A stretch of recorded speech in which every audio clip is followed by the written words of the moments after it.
Welcome to The Explainer. We're about to dive into the absolutely fascinating evolution of economics. We're going to take this incredible journey all the way from ancient Indian philosophy straight through to modern global concepts. I am so thrilled to guide you through this because here's the thing. Economics is not just about boring numbers on a spreadsheet. It's literally the fundamental study of human behavior, our wants, and the entire societies we build. Let's get right into it. Here is a roadmap for today. We'll start with ancient wisdom and the Arthashastra, then look at the Western pioneers of economics. Next, we'll unpack microeconomics, wants, and value, which leads us right into the famous water diamond paradox. Finally, we'll zoom way out to macroeconomics for the big picture. Part 1. Ancient Wisdom, the Arthashastra. So, before we even try to define the modern word economics, we got to ask ourselves, where did the formal study of wealth actually begin? You know, if you just open a standard textbook, you might think the whole thing started in 18th century Europe.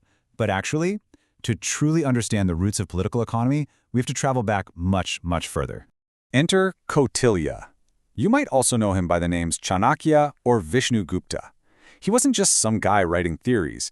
This man was a brilliant royal advisor, a great statesman, philosopher, and economist during the ancient Indian Maurya period. His insights are completely foundational, offering this incredibly sophisticated view of society centuries before modern institutions even existed. He authored an ancient Indian political treatise known as the Arthashastra. Let's break down the etymology here, because it's super important.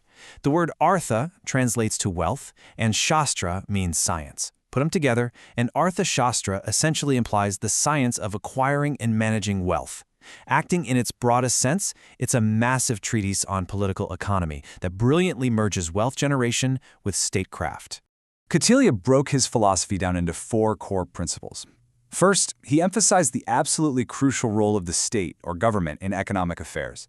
Second, he placed a massive focus on the creation of wealth, but, and this is key, specifically as the means to ensure the welfare of the state and its people. Third, he argued the absolute need for an efficient administrative machinery to actually achieve that good governance. And fourth, he successfully compiled all these profound political ideas into one unified text, the Arthashastra. It was a completely holistic vision of government, wealth, and welfare. Part 2. Western Pioneers of Economics. Jumping forward in time and across the globe, we see Western cultures arriving at similar studies. Centuries later, the Greeks began conceptualizing these ideas just on a slightly smaller scale. They used the term oikonomia, which meant the management of the household. And yep, that's exactly where our modern English word economics originates. It literally started with managing a home and eventually scaled all the way up to managing a nation. Now, things get really interesting when we hit the 18th century because we see a massive ideological clash. Remember Kautilya? He believed in a strong, crucial state role to ensure welfare. Well, the classical economist Adam Smith, who a lot of folks call the father of economics, took the exact opposite approach. In his 1776 work, Smith famously championed laissez-faire. That basically means absolute non-intervention of the government. He believed in nature's law, letting capital accumulate without the state stepping in. 2 incredibly different perspectives on how to build a prosperous society. Our sources highlight how this Western evolution moves sequentially through 3 distinct schools of thought. We kick off with the classical school in the 18th century led by Adam Smith with a really heavy focus on wealth. Fast forward to the 19th and early 20th century and the neoclassical school takes over.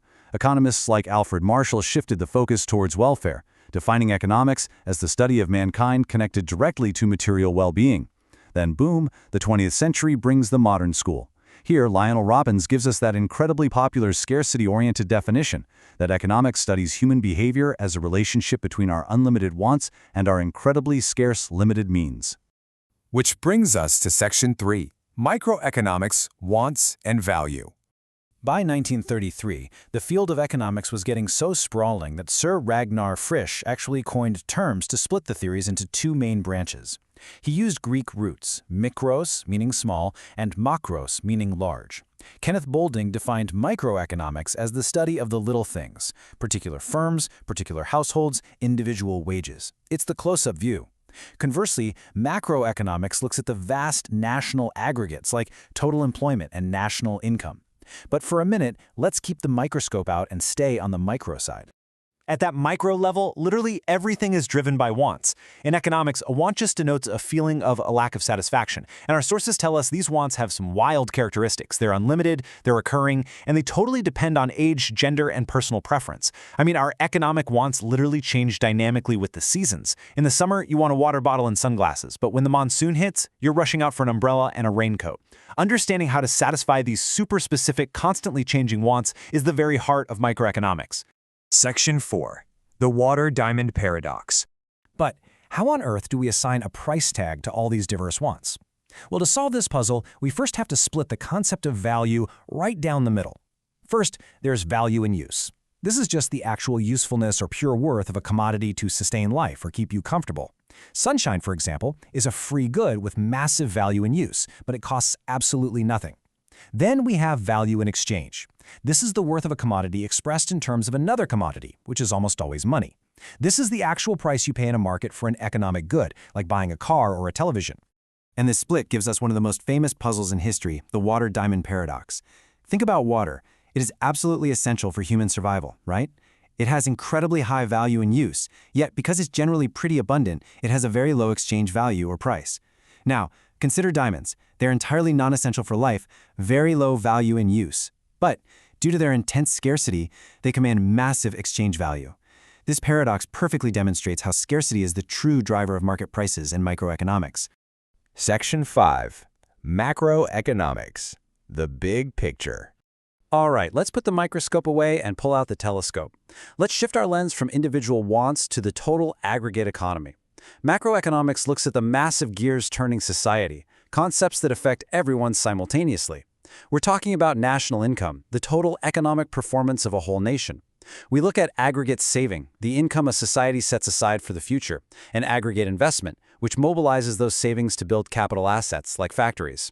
And crucially, it studies trade cycles, those completely unavoidable macroeconomic swings between inflation, where prices constantly rise, and depression, where economic activity stalls out. Ultimately, these massive macroscopic outcomes aren't just magic. They're actually the result of 4 basic steps of economic activity repeating endlessly in a cycle. It starts with production, using land, labor, and capital to make things. Then distribution, dividing the rewards, like rent and wages, among society. Next is exchange, the monetary give and take in the economy. And finally, consumption, actually making use of those goods and services to satisfy human wants. Which of course brings us right back to needing more production. It's the ultimate loop. Now, as we wrap this up, there's a hugely important distinction you should take away from all this. How do we measure if a society is actually succeeding? Well, economic growth is a narrow, quantitative, unidimensional concept. It simply means an increase in the real national income of the country over time. Basically, a country made more money. But economic development, that is the whole shebang.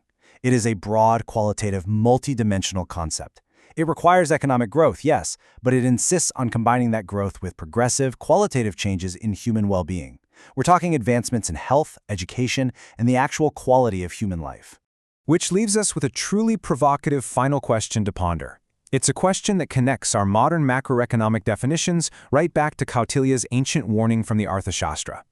If a nation accumulates boundless wealth, achieving massive economic growth, but totally fails to ensure the qualitative well-being and welfare of its people, has it truly developed? Understanding the mechanics of economics is incredibly empowering, but deciding exactly what we want those mechanics to achieve for human welfare, that's what really matters. Thanks so much for joining me on this explainer. Keep asking the big questions, and I'll catch you next time.